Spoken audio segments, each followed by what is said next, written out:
If you don't want me to leave you, you'd better be careful, Adam. My husband, Adam, was sneering at me with an ugly smile.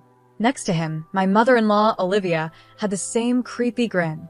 That's right, we'll use you as much as we can, they said. Seeing this, I had to hold back my laughter.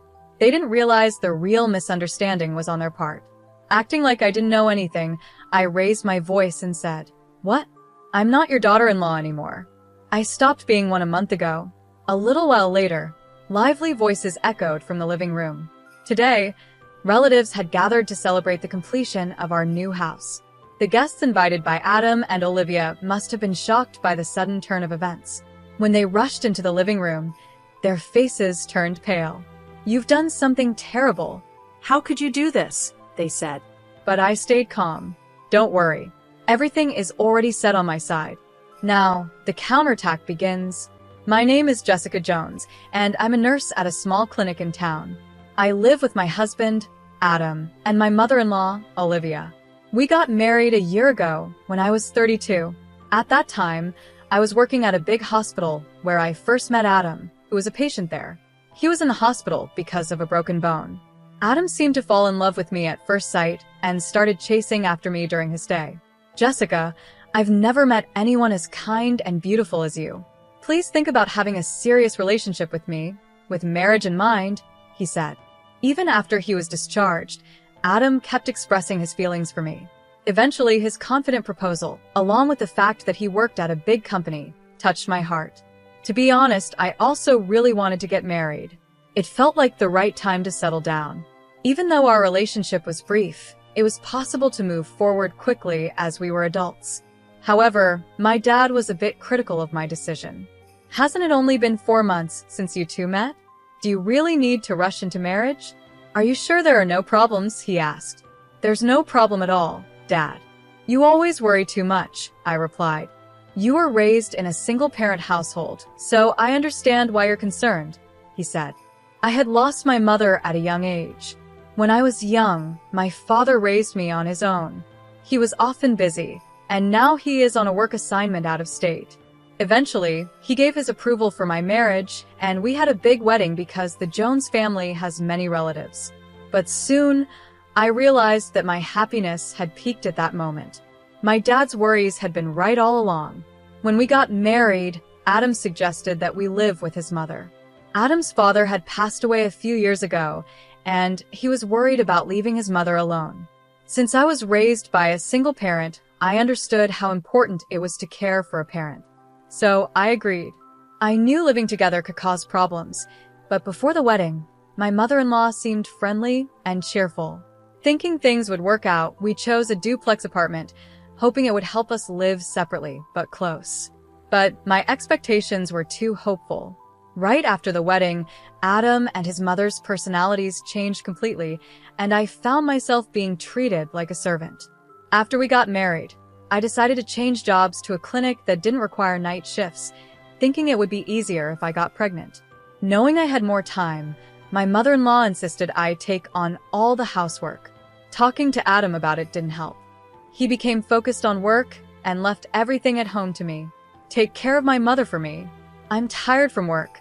Don't bother me with such small things," he'd say. "Small things? I'm really struggling here," I'd reply, but Adam didn't care. "The problem is you can't handle it well. Wives are supposed to manage these things smoothly. Why can't you?" he would always say. Adam, who used to be so caring before we got married, lost interest completely after. His change was deeply disappointing, and I felt drained. I never imagined I'd be in such a situation, but I couldn't bring myself to tell my dad. I didn't want to trouble him so soon after getting married. I tried to tell myself that Adam and Olivia were just stressed from the new living arrangement, but their behavior only got worse. Adam often went out drinking and rarely came home early. He started going on more business trips, spending even less time at home. But what bothered me most was that Olivia would use a spare key to enter our side of the apartment without asking, even when I wasn't home. She took my personal belongings without permission, not just jewelry and bags, but also clothes that didn't even fit her. One day, I found my expensive clothes stretched out and dumped on the floor. I almost cried, but I decided to confront her. Please don't use my things without asking. Using the spare key to come into our place when I'm not here is an invasion of privacy, I said firmly. But Olivia ignored my complaint. What are you talking about? Moving between family members' rooms is natural. There's no such thing as privacy in a family, she said. At that moment, my frustration took over. Please apologize. This is completely unacceptable, I said, trying to stand my ground. Unacceptable? What an exaggeration. I'm a person too, and there are things I won't tolerate. If I have to, I'll call the police, I replied, my voice firm. Olivia's face twisted with anger, and she shouted back, It doesn't matter. We're family after all. Enough already. I was stunned and didn't know what to say. When Adam got home, I told him what had happened, hoping he would understand. But he didn't. As he was about to head to the bathroom, he said coldly, I thought you had some skills as a nurse, but you really are incompetent. Those words hit me hard. I felt like my world was falling apart. This was too much to handle. In that moment, I knew I had to get a divorce. I didn't want to worry my dad, but I began to think about how to bring it up and how to stand up to both Adam and Olivia. A few days later, Adam suddenly brought up the idea of buying a house. He was very excited about building a custom home to his taste, and I pretended to go along with it. Might as well let him build the house he wants, I thought. The harassment from Adam and Olivia continued, and I became more and more disheartened. As the new house was almost finished, it was a month before the move. Next month is the move. Are you done packing? Adam asked. It's almost finished. I've put away the clothes and dishes we don't use anymore, I replied, pointing to the stacked boxes in the corner of the room. Adam smiled widely. Good for you. I'll take you to the new house too. Someone as useless as you can be grateful that you're going, he said. But by then, I had already made up my mind. I'm not going with you. Please, I want a divorce, I said, my voice calm but firm. What? He snapped, clearly not expecting this. I'm done being a servant for you and your mother. I want a divorce, I repeated. The moment I said those words, Adam's face twisted with rage. He raised his hand, and before I knew it, I was on the floor from the force of his slap. Don't get cocky. You're not a house servant or a wife anymore. You're a maid. Pay $300,000 to celebrate the new house, maid, he yelled. I held my cheek where he had slapped me, looking up at him in shock. I couldn't believe how cruel and inhuman he had become. Adam raised his hand again, but this time, he also lifted his foot, ready to strike me further. His words were like knives, cutting me deeply as he mercilessly insulted me. I just put up with everything on the surface, but inside, I was planning my revenge. I wasn't satisfied with just getting a divorce anymore. Adam didn't notice me smirking as I crouched down. A month later, we moved into the new house. It was a custom-designed house that Adam had carefully planned. The house had a big bedroom with a single bed, a fitness room, a study, and a bedroom and hobby room for Olivia. But, of course, there was no room for me. Even a single stool in the kitchen was considered a luxury, as Adam had said. Adam was very proud of his work. Adam's attention to detail shines through. How wonderful this house is. Your mother must be so happy to live here, he said, satisfied. This makes me a proper adult now. I'm glad I could do this for my mother. I watched their shallow display of affection, but I kept a cold, distant look. I whispered softly, well, what a wonderful thing. I'm sure the relatives will be surprised by this. It was a small trap I had set.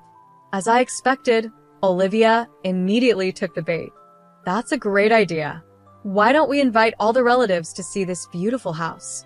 Let's have a party to celebrate the new house, she said eagerly. Yes, let's do that. Maybe I'll boast to my uncle and cousins too, Adam added. Excited, the two of them contacted their relatives and began planning a big housewarming party. Olivia, who loved to show off, busily prepared for the event, using me to do most of the work. The first big event in the new duplex finally took place. About 15 people, mostly relatives from the Jones family, gathered. With so many people, the house was filled with lively chatter.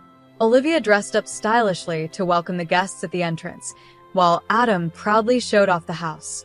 As expected, the pair who loved to show off made sure everything was perfect. The interior was decorated with elegant touches, soft lighting, and houseplants, creating a pleasant atmosphere. The table, decorated with flowers and fruits, was set with fine Chinese ceramics. Classical music played in the background from Adam's home theater, where a screen displayed beautiful foreign landscapes. It was like a hobbyist's dream. Meanwhile, I was busy cooking in the kitchen. Adam's clueless relatives saw me working hard and commented, "Jessica, you're doing so well. Adam is lucky to have a wife as beautiful and hardworking as you." "That's not true," I replied, forcing a smile. Just then, Adam came over to me. "Come over here," he said, without explaining why. Okay, I answered, feeling uneasy. Even though I was still in the middle of cooking, he grabbed my arm and led me to another room. Soon Olivia followed, giving me a stern, cold look. "I saw you looking happy when my uncle praised you," Adam said. "That's not true," I replied. "Don't lie." "You were smiling," he said, looking down at me with a cold sneer. "If you don't want me to abandon you, be careful." Olivia, standing next to him, was laughing too. But I didn't let it bother me because I had a plan. I quietly glanced at the wall clock. It was almost time for my plan to begin. With a playful expression and tone, I said, "What? I'm not a daughter-in-law anymore. That ended a month ago." "What?" They both stared at me, shocked. I stood up confidently. "Do you remember what Adam said a month ago? That I'm no longer a wife, but just a maid? Olivia, you've been treating me like a maid too. So, you don't see me as a daughter-in-law either, right? What are you trying to say?" Olivia snapped. As I started speaking, the atmosphere shifted. Adam seemed thrown off and couldn't hide his confusion, while Olivia was still snorting beside him. "Yes, exactly," she said. "Since you're useless as a daughter-in-law, we treat you like a maid." While she said this, I could hear murmurs coming from the living room.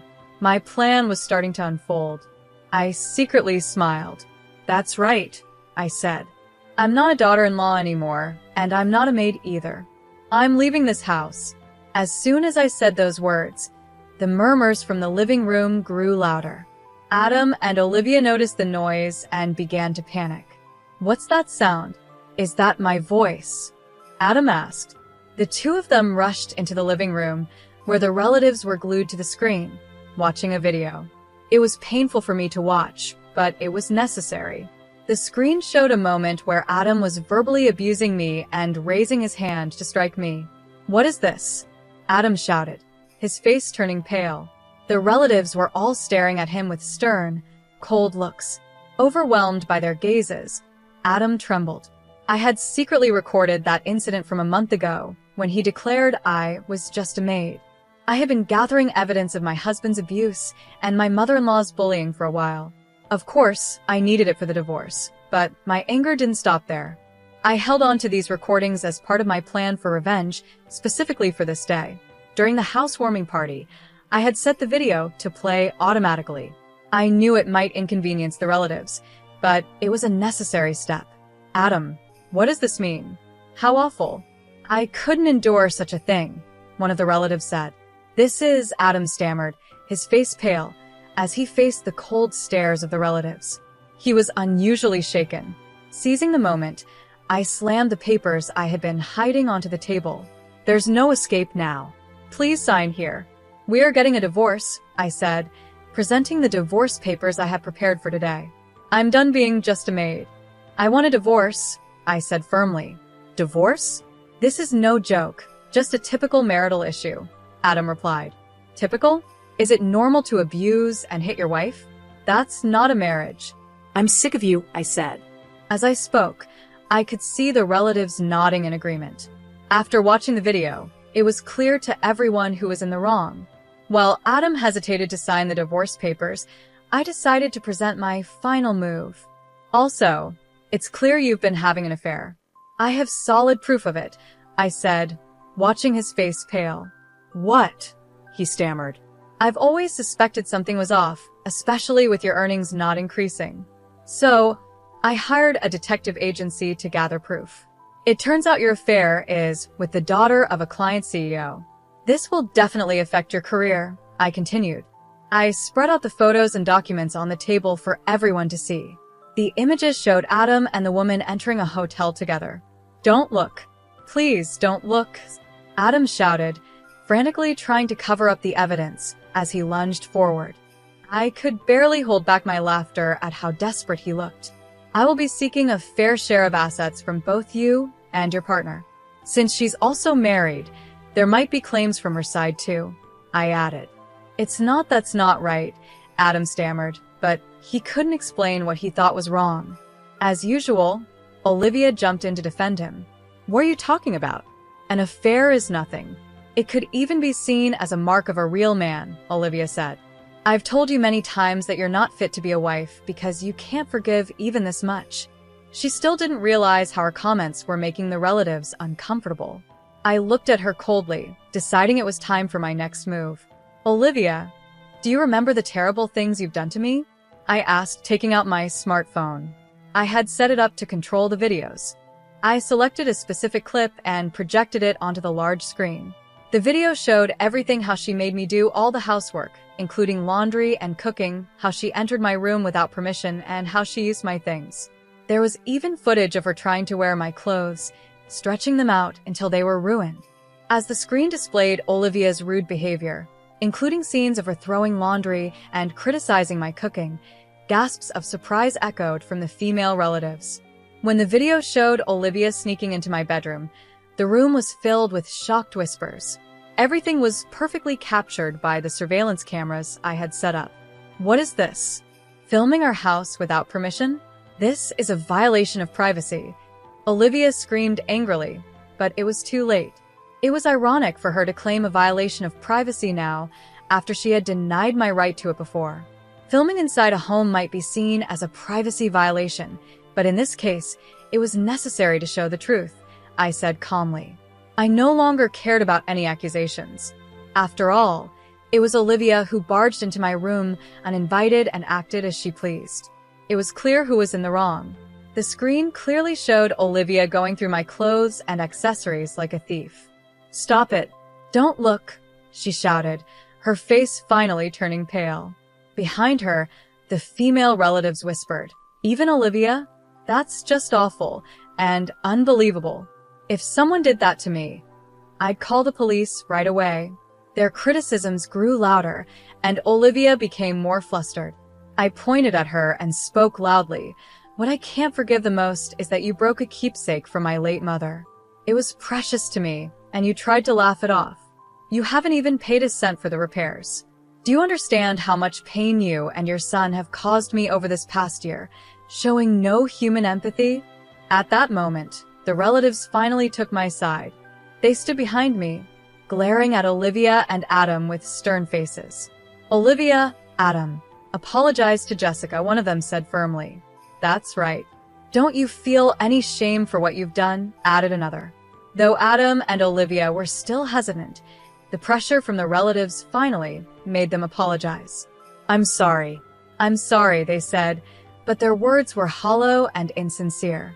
Still, I decided to accept the apology in front of everyone. With a gentle push from his uncle, Adam reluctantly filled out the divorce papers. After he signed, I felt a wave of relief and thanked the uncle. Don't worry. If there's anything I can help with in the future, please don't hesitate to ask, he said. You've been through a lot, and if you need anything moving forward, I'll be here to support you. Just get in touch. Thank you, I said. To be honest, I had been worried because they were Adam's relatives, but in the end, they saw that his and Olivia's actions were not normal. Before I left the house, some of them even gave me their contact information, offering support if I ever needed it. After the relatives left, only a defeated-looking Adam and Olivia remained. I felt so much lighter. In the quiet that followed, Adam was the first to speak. As expected, you've done something outrageous. How could you do this? He said, his voice shaking with anger. Olivia, too, turned her surprise into anger, but their words no longer affected me. This is what people mean when they say you reap what you sow, I said calmly. I'm going to submit the divorce papers now. I'll also take my belongings soon. I won't allow that. Give me the divorce papers, Adam shouted, trying to grab the signed papers from me. But at that moment, someone stepped out from behind me, stopping him. If you lay a hand on my daughter again, said the person, firmly standing in front of Adam. I'll do the same to you, my father said as he quickly twisted Adam's arm behind his back. Ouch. Ouch, ouch. Dad. Adam cried out. Right on time, my father appeared, and I moved to his side for safety. My dad, my only supporter, had been informed of my plan in advance. He had rushed over from his remote work location after hearing how I was going to stand up for myself today. No, it was just a small joke, Adam pleaded, trying to downplay everything. There's no need to pretend anymore. I know everything the affair and what you've done to my daughter, my dad said firmly. When I found out, I was furious. Ouch. It hurts. Adam cried out again as my dad's grip tightened.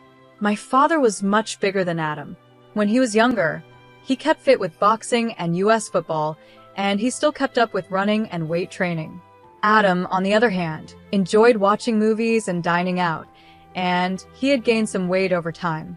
He was no match for my dad. Being a single father who had raised me with care, my dad was even more determined to get justice than I was. He looked at Adam with a cold, serious expression. About your affair partner, my dad continued. She's actually the daughter of the president of my company. What? Adam stammered. Then you work at TCH Company? That's right. I'm the executive vice president of TCH Company, my dad replied. Adam's face turned pale within seconds. I've already reported this matter to the president, my father continued. According to the young lady, you hid the fact that you were married when you approached her. While she is also at fault for continuing the relationship after she found out, the president was very upset with your behavior. At that moment, Adam looked more defeated than at any other point that day.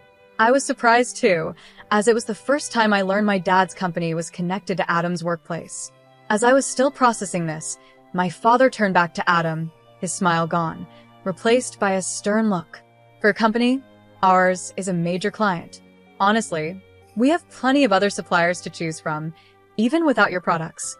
So when we end our dealings, I will make sure to inform your president that, due to issues on both sides, continuing business would be difficult. All transactions will be halted. Hearing this, Adam screamed and slumped down in despair. With that, he knew he would not only lose his chances of advancing in his career, but also his position at the company. He had caused a huge problem, and now it was catching up to him. He was left completely drained, standing there in shock. Beside him, Olivia yelled at my father as he moved my luggage out of the house, calling him a demon and a devil. Hearing her words, I couldn't help but wonder if she was really talking about herself. But the joy of finally leaving that house was too great for me to care. I felt excited as I moved my things, ready to start fresh and free. I loaded all my belongings into the truck my father was driving, and we set off. As the door closed and the truck started moving, I saw Adam and Olivia chasing after us in the rearview mirror. Thief. Leave the maid and your belongings behind. Do you really think losing the contract with TCH Company will affect us? They shouted. I was shocked. I couldn't believe how shameless they were, even at the end. Surrounded by people like that, it's amazing you managed to live there at all, my dad said. I think so too, I replied. Their disgraceful behavior was painful to watch until the very end, and I was sure the neighbors saw it all. I noticed people peeking out of their windows, probably listening to their loud voices. I felt sorry for anyone who had to keep living near them. Once we turned the corner, and they were out of sight, I turned to my dad. Thank you so much for everything today, Dad. Not at all. I'd do anything for my precious daughter, he said with a smile. He was my hero, just like when I was a child. Later, the divorce papers were successfully processed. With all the evidence I had, it was clear that Adam was at fault. We also managed to settle the division of assets. The house went to Adam, but he was struggling to keep up with the mortgage. Originally, he had relied on my income as a nurse and chose only the most expensive materials for the house. That luxurious house, which looked so impressive, didn't match our real life. Both the title and the mortgage were in his name, so he was left dealing with the heavy monthly payments. His savings were quickly running out. I was truly relieved that we didn't take out a joint mortgage. Of course, Adam had to pay me my share of the property. But it wasn't just me, he was also being claimed by the spouse of his affair partner. The president of his company was making sure all payments were done on time to regain trust, so there were no delays. Adam's boss was keeping a close eye on the situation to make sure I was paid, too. At work, Adam was uncomfortable and stressed. He had been sidelined within the company, and it was clear he was in a difficult situation. How did it come to this? He must have wondered. But for someone who always liked to show off, it would be hard to endure his new reality for long. On top of that, the president's daughter, who was Adam's affair partner, also ended up getting a divorce. She was fired from the family company, TCH, where she had been working. I was also firm in demanding an apology from her. As the pampered daughter of a company president, she probably never realized her mistakes before. Now, she faces the harsh reality of life, and Adam faces the severe backlash of a world he once took lightly. Both of them are haunted every day by the huge amounts they have to pay. Meanwhile, Olivia has started down a path of self-destruction. Knowing her son was struggling financially, she took up a part-time job. But she made things worse by stealing from the supermarket where she worked. When the store's inventory didn't match, the manager checked the security cameras and caught Olivia secretly taking items. When questioned, she didn't show any regret. She even argued, "There's so much here, a little bit won't hurt. It's because you're so stingy that the store isn't doing well." It also came out that she had been reselling some of the stolen goods online. Her actions led to her arrest, and she became known in the community for all the wrong reasons. Even after being released, she continued to live in that house, but it was nothing like the fine home it used to be.